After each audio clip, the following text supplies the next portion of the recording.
Mga kadani, nasubukan nyo na bang sumakay sa Alps the Bus? Anong kwentong Alps nyo? Well, sa video na ito, ating pag-uusapan ng kwento ng Alps the Bus Incorporated, kung paano nga ba sila nagsimula, mga aktibong terminal at mga fleet brand nila. Kaya tapusin mo itong video na ito para malaman mo. Pero bago tayo magsimula mga kadani, kung mahilig ka sa mga ganitong content ay pwedeng pakipindot naman yung subscribe button para updated ka kapag nag-upload ako ng bago kong video. Maraming salamat mga kadani!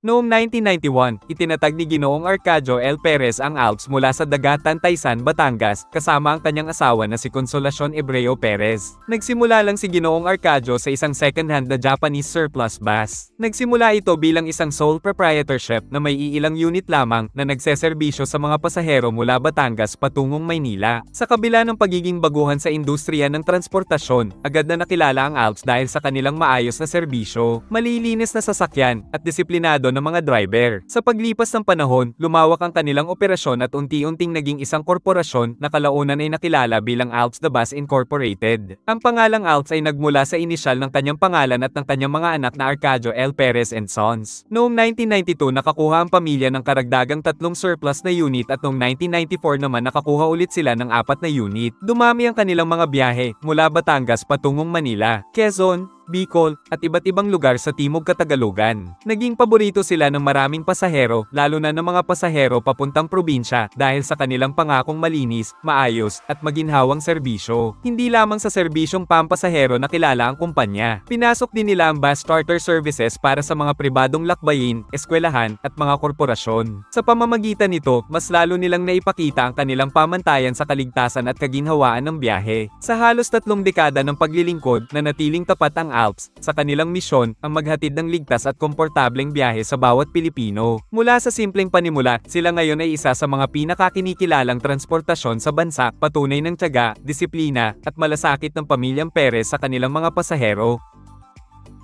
Noong una mga kadani, malaki ang pangarap ng Alps na maabot ang iba't ibang bahagi ng Batangas at mga karatig na probinsya. Sa kanilang paglago, nagbukas sila ng ilang mga terminal na naging mahalagang bahagi ng kanilang operasyon. Isa sa mga unang karugtong ng kanilang expansion ay ang Lemery Batangas Terminal. Dito dumadaan ang mga pasaherong nais bumiyahe patungong Maynila at nagsilbi itong tulay para sa mga taga-kanlurang bahagi ng Batangas. Subalit, habang lumilipas ang panahon, nagbago ang demand ng mga pasahero. Unti-unting nabawasan ang biyahe rito hanggang sa tuluyang maisara. Sunod mga kadani, ay ang Nasugbo Batangas Terminal. Maganda ang lokasyon nito dahil malapit ito sa mga resort at bayan sa kanlurang Batangas. Taong 2015, malinaw pang bahagi ito ng network ng Alps, ngunit makalipas ang ilang taon ay naging bihira na ang mga biyahe rito, at kalaunan ay tuluyang hindi na naging aktibo.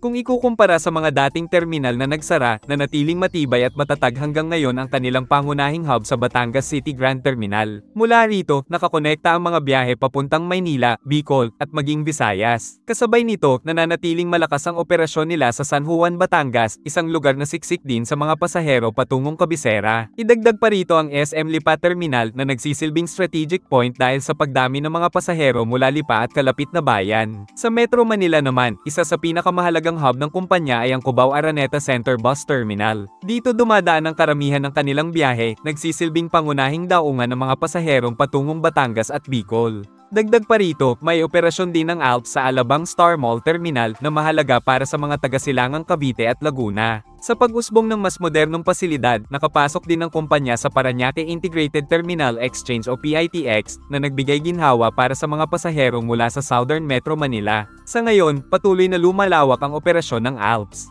Mula sa mga tradisyonal na ruta ng Batangas patungong Manila, nakakarating na sila sa mga lungsod ng Naga, Iriga, Legazpi, Tabaco, at Gubat sa Sorsogon. Hindi lang yon, may biyahe na rin patungong Iloilo at iba pang bahagi ng Western Visayas, patunay ng kanilang pag-usbong mula sa isang lokal na operator tungo sa isang regional transport provider. Nagsimula ang Alps mga kadani, gamit ang mga Japanese surplus na Nissan Diesel, bagamat second-hand, matibay at maaasahan ang mga unit na ito, at dito unang naisakatuparan ang biyahe mula Batangas patungong Maynila. Habang lumalaki ang kumpanya, naging katuwang ng Alps ang Santa Rosa Motor Works, isang lokal na bodybuilder sa Pilipinas. Dito ini-assemble at dinisenyo ang ilan sa kanilang mga unit na nagbigay ng kakaibang tatak ng Filipino craftsmanship sa kanilang fleet. Pagsapit ng 2000s, Pumasok sa fleet ng Alps ang mga Daewoo buses mula Korea. Nagbigay ito ng mas modernong disenyo at mas mataas na antas ng ginhawa para sa mga pasahero, lalo na sa mga premium at point-to-point trips. Hindi nagtagal, nakisabay rin ng Alps sa global trend sa pamamagitan ng pagpasok ng mga Chinese bus brands. Una rito ang Yutong, na kilala sa maluwag na cabin at long-haul comfort. Sumunod naman ang Kinglong, na nagdala ng mas premium na disenyo at amenities para sa malalayong destinasyon gaya ng Bicol at Iloilo. Mula sa Japanese reliability na Nissan Diesel, Korean innovation na Daewoo, Chinese modernity na Yutong at Kinglong, at Filipino craftsmanship na Santa Rosa Motor Works, nabuo ang makulay at matatag na fleet ng Alps. Mula sa simpleng simula gamit ang mga surplus units, lumago ang kumpanya at ngayon ay kinikilala bilang isa sa mga pinakamodernong provincial bus operator sa Pilipinas, patuloy na naglalakbay, hindi lang sa kalsada, kundi sa paglalakbay ng pagbabago at pag-unlad.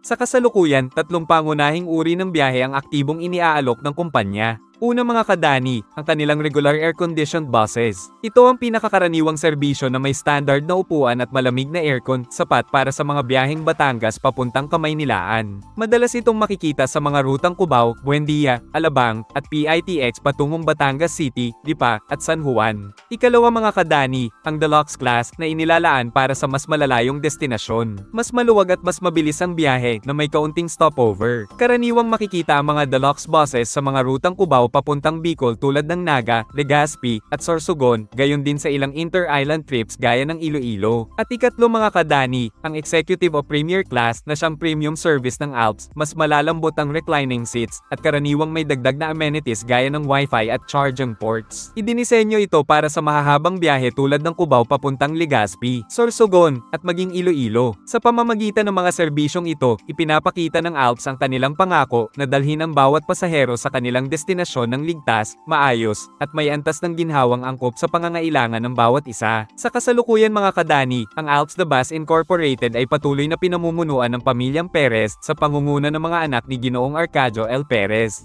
Sa ilalim ng kanilang pamumuno, nananatiling matatag ang pundasyon ng Alps bilang isang family-owned business na nakatuon hindi lamang sa pagpapalawak ng operasyon, kundi higit sa lahat sa pagbibigay ng ligtas, maayos, at komportableng biyahe sa kanilang mga pasahero. Sa kanilang pamamahala, nakasabay ang kumpanya sa makabagong pagbabago sa industriya ng transportasyon, mula sa modernisasyon ng fleet hanggang sa pagpasok sa mas malalayong ruta sa Bicol at Visayas. Kung nais niyong malaman mga kadani, ang mga biyahe ng Alps, ay pwede niyong bisitahin ang kanilang official website at Facebook page. At yan mga kadani, ang kwento ng Alps the Bus Incorporated. Maraming salamat sa pagsama sa akin hanggang dulo ng ating video. Ikaw, anong kwentong Alps the Bus mo? Pwede paki-comment naman at kwento ang naging karanasan mo at aking babasahin. At dito ko muna tatapusin ang ating video. Kita-kits ulit tayo sa mga susunod pang mga video. Maraming salamat mga kadani.